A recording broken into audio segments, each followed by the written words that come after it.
Hey guys! Welcome back to my channel. This is Caritos, and if you are new to my channel, please don't forget to click the subscribe button below and let's be friends.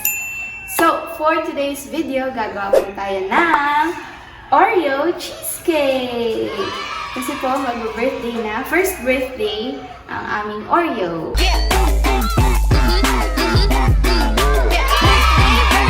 So, unahin po natin yung ating ingredients. I have dalawang pack ng Liberty Lane cream cheese, and then butter, 1 can condensed milk, 2 packs all-purpose cream, 2 packs Oreo cookies. I also have crushed graham.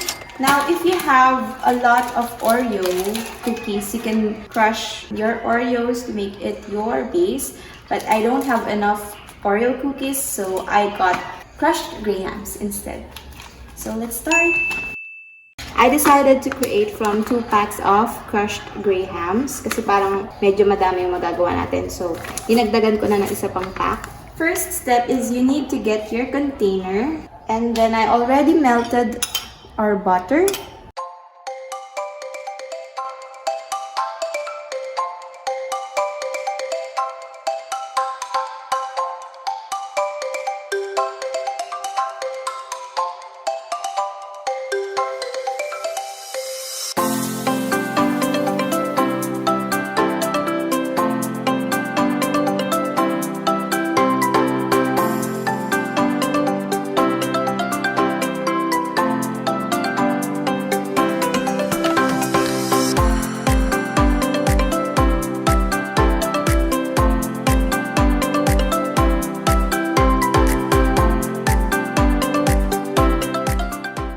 So, by the way, the Nestle all-purpose cream should be chilled, while the cream cheese, before you mix it, should be at room temperature.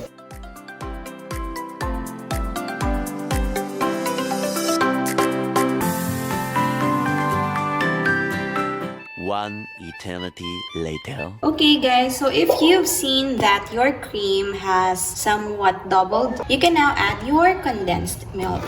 So what I have is 2 Nestle cream equivalent to 1 condensed milk.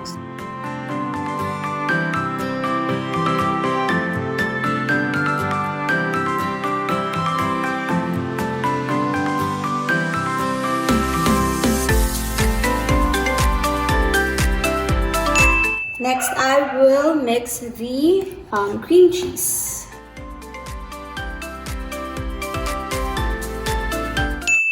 Hey guys! So, pagkatapos natin i-mix yung ating cream and cream cheese, magpa-proceed na tayo sa ating Oreos na ihahalo natin sa mismong mixture. May option kayo na i-crush siya, yung pinong-pino. But what I like is yung i-gaganyan-ganyan nyo lang siya ng medyo mas maliliit. Ayoko nung masyadong pino. Pero ang problema namin is umaapaw na yung mixture namin dito sa lalagyan namin. Wala kasi kaming malaking lalagyan. So, tsaga-tsaga.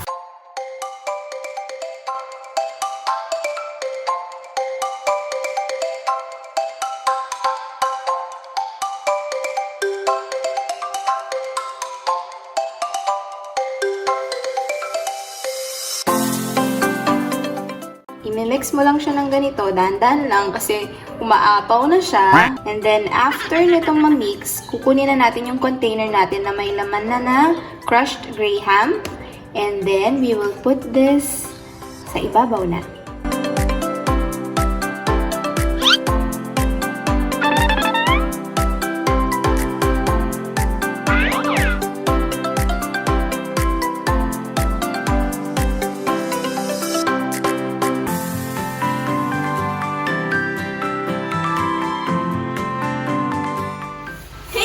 So, after how many hours, medyo tumigas-tigas na siya. Hindi naman tumigas. Medyo nag-form na siya. So, pwede na natin designan yung taas, yung toppings natin.